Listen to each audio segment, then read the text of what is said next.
Hi உங்கள் ராஜா electrician. இன்றைக்கி என்ன வீடியோ பார்க்க போகிறோம்னு பார்த்தீங்கன்னா, நம்ம வந்து 3 பேஸ் ரோட்டர்ஸ் எப்படி மாட்டுன்னு பார்ப்போம்.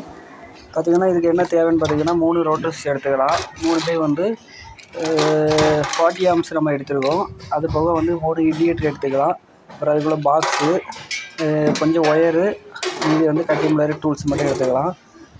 இதில் வந்து நம்ம எப்படி மாட்டுறதுன்னு சொல்லிட்டு பார்த்துடலாம். Screw driver, cutting plier, tape இதெல்லாம் எடுத்துக்கலாம். ஒயரு அதுபோக வந்து ஃபஸ்ட்டு ரோட்டர்ஸ் 3த்தையும் மாட்டிடலாம். மாட்டிட்டு அடுத்து வந்து நம்ம வந்து இண்டிகேட்டர் 3த்தையும் மாட்டிடலாம். RYBன்னு சொல்லிட்டு 3 இண்டிகேட்டரை மாற்றிடலாம். இப்போ பாருங்கள், நம்ம எல்லாமே மாட்டி முடிச்சிட்டோம். இது போக வந்து நம்ம வந்து பின்னாடி வந்து லூப்பிங் பண்ணணும். அது எப்படி பண்ணணும்னு சொல்லிட்டு நம்ம பார்த்துடலாம். பின்னாடி பார்த்தாலே தெரியும், வந்து வரிசையாக 3 ஹோல் இருக்குது. அது வந்து எப்படி இருக்குதுன்னு பார்த்தீங்கன்னா A1, A2, A3ன்னு சொல்லிட்டு வரிசையாக இருக்கும்.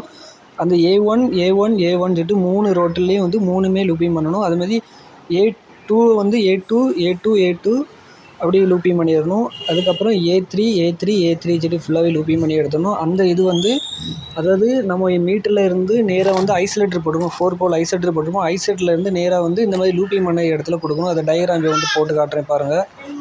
ரோட்டர் சுவிட்சில் சிங்கிள் ஹோல் இருக்கிறதுல வந்து நம்ம வந்து அவுட்புட் எடுக்கணும். அவுட்புட் எடுத்து நேராக MCBயில் வந்து கொடுக்கணும். அதே மாதிரி வந்து அவுட்புட்டில் தான் நம்ம இண்டிகேட்டரையும் நம்ம கனெக்ட் பண்ணணும். கனெக்ட் பண்ணிட்டிங்கன்னா இன்புட்டு இருக்குதா அவுட்புட் இருக்குதா இல்லையா நமக்கு தெரியாது மாதிரி நம்ம வந்து இண்டிகேட்டர் வச்சுருக்கோம். ஓகே, இந்த வீடியோவை இதோடய நான் முடிச்சுக்கிறேன்.